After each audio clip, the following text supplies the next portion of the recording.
My name is Maya, and people thought my silence meant weakness, but they never knew silence was where my strength was growing. I was an ordinary girl with ordinary dreams. I never wanted luxury or power. I only wanted respect, peace, and the freedom to choose my own life. But sometimes life doesn't ask for permission before changing everything. James came into my life as a man everyone admired, confident, respected, powerful, the kind of man people trusted without hesitation. And when he chose me, everyone around me decided I should feel lucky, as if his choice was a reward, not a question. No one asked me what I wanted, no one cared about my hesitation, and at first, I tried to say no softly, then clearly I told him I needed time, that love cannot be forced, that marriage should never feel like pressure. But James didn't hear refusal, he heard resistance, and resistance was something he believed he could control. Slowly, his interest turned into expectation, his attention turned into possession, and his presence started filling every corner of my life. Calls became constant, questions became monitoring, and my opinions slowly stopped mattering. He spoke about future, security, and stability, but never about my consent. And before I could fully understand what was happening, decisions were being made for me, not with me. The wedding happened quickly, loudly, beautifully on the outside. People smiled, cameras flashed, and everyone saw a bride in white, but no one saw the fear behind my eyes or heard the scream trapped inside my chest. From that day, I wasn't Maya anymore. I was James's wife, and that title came with rules I never agreed to. Inside the house, my voice grew smaller every day. Every emotion was judged. Every question was called disrespect. If I spoke, I was dramatic. If I stayed quiet, I was suspicious. And slowly, I learned that silence was safer than honesty. James never raised his hand. He didn't need to. His control was quieter, deeper. He corrected my tone, my choices, my expressions, until I started questioning myself. Nights were the hardest, lying next to a man who claimed to love me while I felt completely alone, crying without sound because even tears were seen as weakness. Outside, I played my role perfectly, smiling at dinners, attending events, letting people admire my life, while inside I felt like I was disappearing piece by piece. My bangles felt heavy, my smile felt forced, and my silence became my shield. But something changes when a woman cries for too long. One day I didn't stop hurting, I stopped crying, and that moment scared me more than the pain itself. I realized that if I kept breaking quietly, there would be nothing left of me. And James would never notice because he never saw me as a person, only as something he owned. I didn't scream, I didn't fight, I didn't rebel, I observed, I listened, I learned. And slowly, in complete silence, I started rebuilding myself from the inside, because hope didn't save me. Love didn't save me. Understanding did, and that understanding became the first step toward a revenge that didn't need noise. The day I stopped crying, nothing around me changed, but everything inside me did. James was still the same man with the same controlling habits, the same sharp tone, the same belief that he owned every part of my life, but I was no longer reacting the way he expected me to. I realized that my tears had always fed his power, so I became calm, not because I was healed, but because I was alert. I started observing him carefully, listening more than speaking, noticing how control was his comfort, how authority was the only language he understood. I saw how my silence unsettled him, how my lack of reaction made him restless, because for the first time he could not read me. I began rebuilding myself quietly in ways he could not touch. I read, I learned, I understood manipulation. I understood how fear is planted slowly, disguised as care. I stopped apologizing for small things, stopped explaining myself unnecessarily, stopped shrinking my presence to keep peace. James noticed the change, and it frightened him. He questioned me, accused me of being distant, of hiding something, of changing, and I realized how much he needed me broken to feel powerful. He tried to tighten his control, reminding me of everything he had provided, making me feel guilty for my silence. But guilt no longer worked on me the way it used to. I learned to respond with calm words and empty expressions, giving him nothing emotional to hold on to. Inside, I was growing stronger, understanding my worth, understanding my rights, understanding that endurance is not weakness, and silence can be strategy. I started planning my independence quietly, not an escape, not a dramatic exit, but a transformation. I learned skills, saved money carefully, built confidence without announcing it, because I knew that freedom does not come from fighting loud battles. It comes from being ready when the moment arrives. James sensed the distance growing between us and tried to pull me back with sudden affection. Apologies that sounded rehearsed, promises that felt temporary, but I had already seen behind the mask. Love that arrives only when control is slipping is not love, it is fear. Nights were no longer filled with tears, they were filled with thoughts, calculations, patience. I stopped dreaming of changing him and started believing in saving myself. The more stable I became, the more insecure he grew. His words sharper, his tone harsher, because power feels threatened when it begins to fade. I realized then that my silence was no longer protection. It was preparation. And without knowing it, James was watching his control weaken day by day, because the woman he thought he owned was quietly becoming someone he could no longer control. James didn't realize the real danger wasn't my anger. It was my calm, because calm meant I was no longer trapped inside his rules. He started testing me in small ways, like a man shaking a cage to make sure the bird is still inside.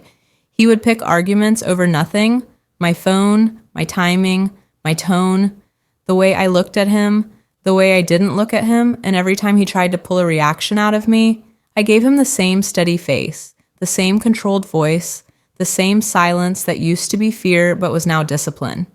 That's when he began to lose control of himself, because he couldn't control me.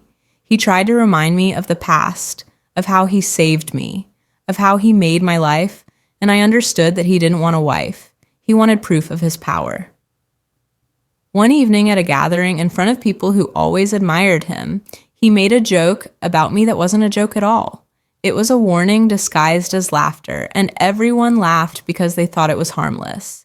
But I saw his eyes. He was checking if I would shrink, if I would stay quiet like before. I smiled, looked at him, and said calmly, "That's not funny, just one sentence, simple and clear." And the room went awkwardly silent for a second. It was nothing dramatic, but to James it felt like humiliation, because for the first time I corrected him in public. On the drive home, he was furious, not because I disrespected him, but because I reminded him I had a voice. He tried to corner me with harsh words, demanding an apology, demanding I behave the way I used to, but I didn't argue. I didn't beg. I didn't cry. I simply said, "I won't be spoken to like that," and walked away. That moment cracked something in him, because control depends on fear, and I was no longer afraid. After that, he became unpredictable, switching between sweetness and cruelty, buying gifts, saying sorry, then turning cold when I didn't melt. He started watching me more, checking my messages, asking where I was, questioning every little thing. But the more he watched, the less he understood. Because my real plan wasn't on my phone, it was in my mind. I quietly arranged my documents, my identity papers, my records, everything I would need to stand on my own. I reached out to someone I trusted, not to gossip, not to complain, but to prepare. Because I learned that survival needs a safe door, not a loud fight. Meanwhile, I began setting boundaries in ways that seemed small, but were powerful. I controlled my schedule, I protected my sleep, I stopped answering his accusations, I stopped chasing his mood swings, and it drove him insane because he couldn't hook me emotionally anymore. One night, he tried to break me the old way, raising his voice, stepping closer, speaking low like a threat, expecting me to collapse into silence and tears, but I looked him in the eyes and said, "You can't scare me anymore," and I meant it. He stared at me like he didn't recognize me, because he didn't. The version of Maya he married was gone. That night, he slept on the other side of the bed, restless, angry, confused, and for the first time, I felt something I hadn't felt in a long time. Power. Not the ugly power James chased, but the quiet power of a woman who finally sees the truth. I wasn't waiting for him to change. I was waiting for the right moment to change my life, and every day he tried to tighten his grip. He only showed me how desperate he was, because deep down he knew it too. He was losing me, and he didn't know how to stop it. The moment James realized he couldn't scare me anymore, he started trying to own me in a different way, not with loud control, but with fake softness, sudden care, and sweet words that arrived only when his power was slipping. He started apologizing for things he never truly understood, bringing gifts, promising change, acting like the husband everyone thought he was. But I had already learned the truth. Affection that appears when control is threatened is not love. It's fear wearing a mask. I played my part carefully, not to deceive him for pleasure, but to protect my exit, because leaving safely is not a movie scene. It's a strategy. I kept my face calm, my tone respectful, my emotions locked away, and while he tried to pull me back into his trap, I quietly finished building my door. I gathered every document, secured every personal record, saved what I could without raising alarms, and arranged a place where my first night of freedom wouldn't become my most dangerous night. The final trigger came in a small, ugly moment, the kind of moment that doesn't look dramatic to outsiders but changes everything inside a woman. He accused me again, doubted me again, demanded answers as if I owed him my thoughts, and when I didn't respond the way he wanted, he tried to shame me, telling me I was nothing without him, that I would fail, that no one would stand with me, that I would come back begging. He expected that sentence to crush me because it used to, but this time I felt nothing except clarity. I looked at him and realized he wasn't my husband in any real sense. He was just a man terrified of losing control, and I was done being his proof of power. That night, I didn't cry, I didn't argue, I didn't explain. I waited until the house was quiet, until his confidence fell asleep, and I walked out with the kind of calm that only comes after a woman has mourned herself for too long. I didn't slam doors, I didn't leave a dramatic note, I didn't give him the satisfaction of chaos, I left him exactly what he deserved. Silence. By morning, when he realized I was gone, his calls turned violent, his messages turned desperate, his voicemails turned into threats, then into pleading, because for the first time he understood that control has an end date. The next days were not easy. Freedom never is, but it was mine. And every hard breath felt cleaner than the air I used to breathe beside him. When he tried to pull me back through family, through shame, through what will people say, I held my ground because I finally understood that people will talk for a week, but you live with yourself forever. And then came the moment that was my real revenge. The quiet kind. The kind no one claps for. I stopped responding. I stopped feeding his ego with fear, stopped giving him access to my emotions, stopped letting him feel important through my pain. I rebuilt my life brick by brick, learned to trust my own choices again, earned my own money, made my own decisions, slept without fear, smiled without acting, and that new version of me became the punishment he could never undo. James didn't lose me because another man took me, he lost me because I took myself back, and that is what broke him the most. He could tell the world any story he wanted, but deep down, he knew the truth. He didn't own me. He never did. I didn't take revenge by screaming. I took revenge by becoming untouchable, by turning my silence into strength and my strength into freedom. If you've ever felt trapped, if you've ever been told your silence means you're weak, remember this. Sometimes silence is not surrender. It's preparation. And when the moment comes, you don't need to destroy someone to win. You just need to save yourself. If you felt this story, don't forget to like, subscribe, and share. And please comment below and tell me, how did you feel after hearing my story?